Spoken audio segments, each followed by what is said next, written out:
Sit back, relax, take it easy, sip some lemonade. I am going to dissect the Trump versus Biden debate, the first debate, like it's the Zapruder film. So there's a lot of clips. I watched it live tweeted it, then watched it again after, and spliced up the clips that I knew I wanted to show you and talk about. There's a lot of them. Okay, so first and foremost, healthcare. This happened pretty early on in the debate, and what you're going to see here is the exact dynamic that lefties were terrified of. And in fact, I have to give massive credit to one of the greatest Twitter accounts, Internet Hippo, who called this months ago, where, pretty viral tweet, where they said, in the debate, Trump is going to accuse Biden of wanting to do a bunch of cool shit, like the Green New Deal and Medicare for All, and Biden's going to be like, no, I don't want to do any of that stuff. You want to give people health care, don't you, Joe? No, I don't want to give a single person health care. Like, that was the joke tweet, but it's also totally true, and we watched it unfold. The bigger problem that you have is that you're going to extinguish 180 million people with their private health care that they're very happy with. That's simply not true. Well, you're certainly going to socialist. You're going to socialist medicine. We're now into, gentlemen, we're now into open discussion. Open discussion. Open discussion. Yes, I agree. Go ahead, Vice President. Number one, he knows that what I proposed.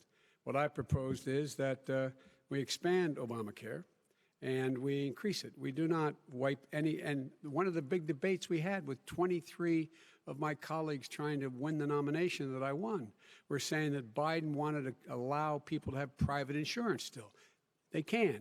They do. They will under my proposal. It's not what you've said, But and it's not what your party has said. That is simply your party a lie. doesn't say it. Your party wants to go socialist medicine. My party is and me. socialist right healthcare. now. I am and the they're going to Democratic dominate Party. you, Joe. You know that. I am the Democratic Party right now. The platform of the Not according Democratic to Party Harris. is what I, in fact, approved of. What I approved of. Now, here's the deal.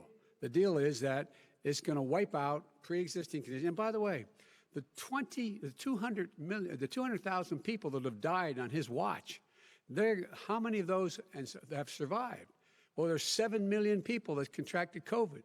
What does it mean for them going forward if you strike down the Affordable Care Act? Points out that you would like to add a public option to Obamacare, and Yes. the argument that he makes and other Republicans make is that that is going to end private insurance. It is and not. Well, if I can ask you the question, it will Not end. what your party says, by the way. It will end private insurance and create a government takeover of health care. It does not. It's only for those people who are so poor they qualify for Medicaid.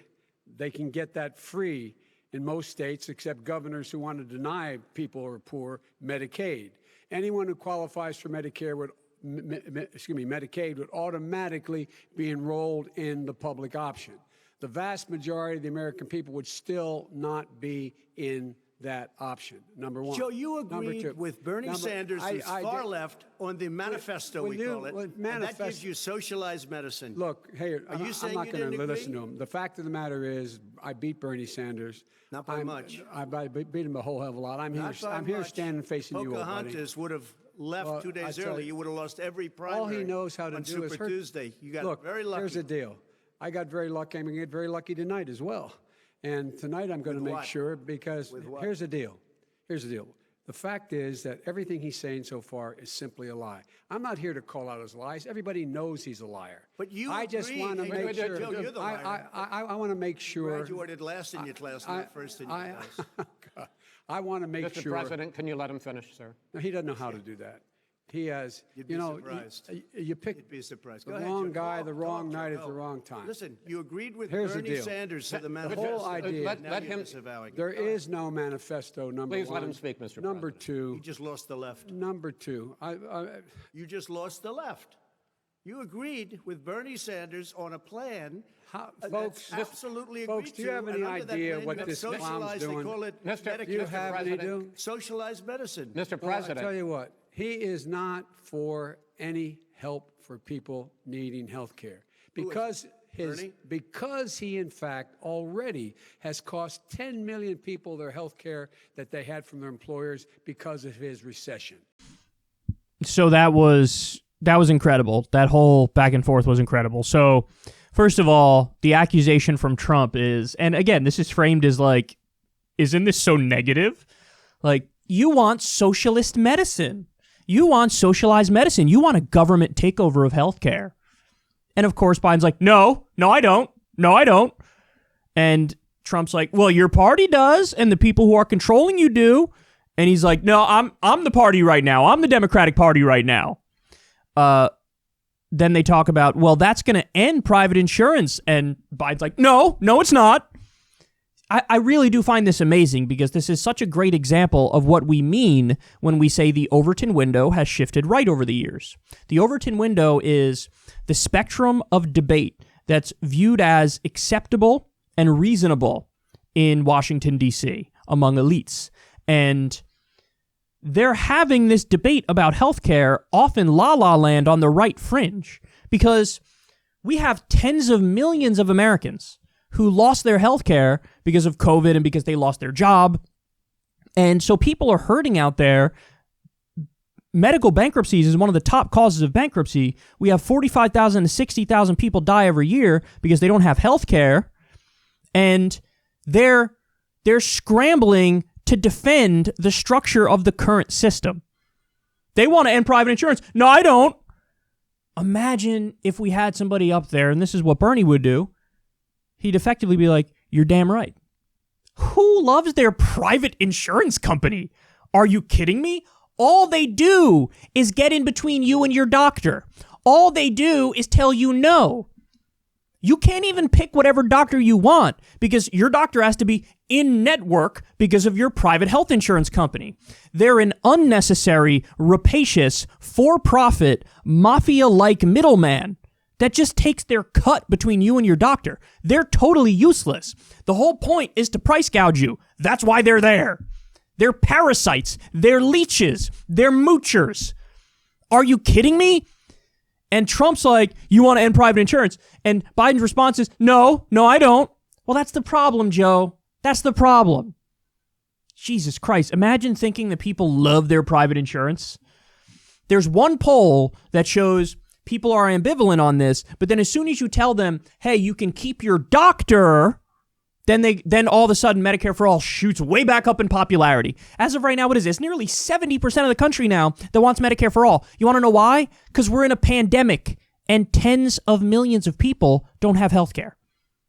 So the idea that we're not, like both of these candidates, should be rushing to the position, I'm going to cover everybody. But no, they're running away from it. Really insanely terrible political instincts from both of these losers, but they're both bought and owned by for-profit health insurance companies. So what do you expect? Corporate America owns both of these two, which is why they're running away from Medicare for All at 1,000 miles an hour. Now, the rest of this stuff is interesting as well. Biden loved to bring it up, rub it in the left's face. I beat Bernie. Trump is correct when he says, not by much. And then Trump also points out, if Elizabeth Warren dropped out earlier, you wouldn't have won. Really, though, what he should have said is you wouldn't have won if Elizabeth Warren dropped out earlier, but also Obama didn't get Mayor Pete and Amy Klobuchar to drop out and endorse him at the last minute. That would have really changed the nature of the race. If just Elizabeth Warren dropped out, but you still had the Obama jiu-jitsu move, Biden still would have won. You needed both of those things to happen. Elizabeth Warren drop out and Obama not coordinate behind the scenes. Then Bernie would have won. But if it wasn't for that, then he wouldn't have. So he's half right on that, half wrong, though. But here's an interesting point. When Trump says to Biden, you just lost the left, because Biden says, there's no manifesto. What are you talking about? They're talking about the Unity Commission. Biden was objecting to Trump's framing of that, calling it a manifesto. That's what he was objecting to. But Trump was saying, oh, you're denying that there even was a Unity Commission or a manifesto. And so now you just lost the left. So he's trying to say to him, like, you keep shitting on Bernie and running away from the Unity Commission, you're going to lose the left. That's basically what Trump is saying to Biden. Now, logically speaking, that actually does make sense. What Trump is saying, like, the left should be like, oh, okay, so you are running away from us, Joe, and that's disgusting, and we don't like that. But funny enough, on what I saw on my timeline, and you guys know I'm deep in lefty circles, so I'm seeing tweets from all sorts of leftists. Everybody was saying the fact that Trump said that actually had the opposite impact, where they were like, well, because you're saying, oh, Biden lost me, now I want to support him even more. I mean, that is quite a reaction, isn't it? So it's almost backfiring in Trump's face because he's too heavy-handed with how he's making the point. And listen, I mean, you got to keep it real. The last point there from Biden is spot on. When Biden says he's not for helping people at all. Like, okay, there are a zillion criticisms of Biden that are completely legitimate, and I make them. He's not for Medicare for all. I think he's even waffly on a public option. He says in his ideal plan, 97% of the country's covered. What about the other 3%? There's a bunch of criticisms of Joe Biden. But when Biden says, okay, like basically I might suck, but this guy's not for any help at all for people. In fact, tens of millions of people have lost their health care under this guy. He even brings up the number under COVID. He said about 10 million people under COVID so far. By the way, I've seen wildly different numbers, some as low as 3 or 4 million, some as high as 20 or 30 million.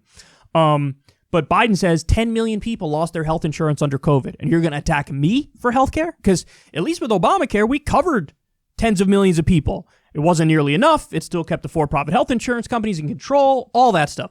But at least we covered more people. At least we covered more people. And I plan on covering more people. People are hemorrhaging their care right now under you. You own that. You're responsible for that. So ultimately, I would say early on, Trump was winning the exchange. But at the end, I mean, Biden's point is kind of a debate stopper. He's like, you can criticize me all you want. I want more people to have coverage. People are losing their coverage under you. You're not for helping anybody. True. Very true. But of course, listen, for me, the thing that just sucks is, yeah, he is running away from Medicare for all. And I mean, we shouldn't be surprised because he was always saying this stuff. So there's a degree of honesty that's there versus somebody like Mayor Pete who pretended to be for it for 7.5 minutes and then he flipped on it. But yeah, I mean, when that's like one of my top issues, if not my top issue, and you look at the state of affairs in the country right now, that is kind of inexcusable, isn't it?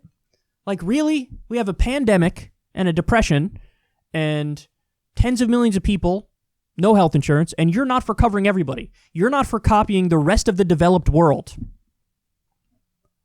It's just like, wow, we're in this moment, which is like such a defining moment. This is like a new Great Depression. What a terrible year this has been and everything. And you don't have the proper, these people don't have the proper view of it. They don't have a proper gauge on the scope of the problem and what we need to do to address it. It's just like politics as usual. And I mean, that gets under my skin. But yeah, this clip says the most about the debate. It's like, who can bash the left the most? That's really what it feels like. It's like, okay, who wants to run away from the left the most at a time when left solutions are proving to be the solution and the most important thing we could do? So, God damn it. Overall, I will score that for Biden because of the last point. But yeah, there were moments in the middle there, about he's running away from the left when I wish he would embrace the left. And to have like the default assumption on stage be like, well, of course the left is stupid and wrong, that got under my skin more than anything else.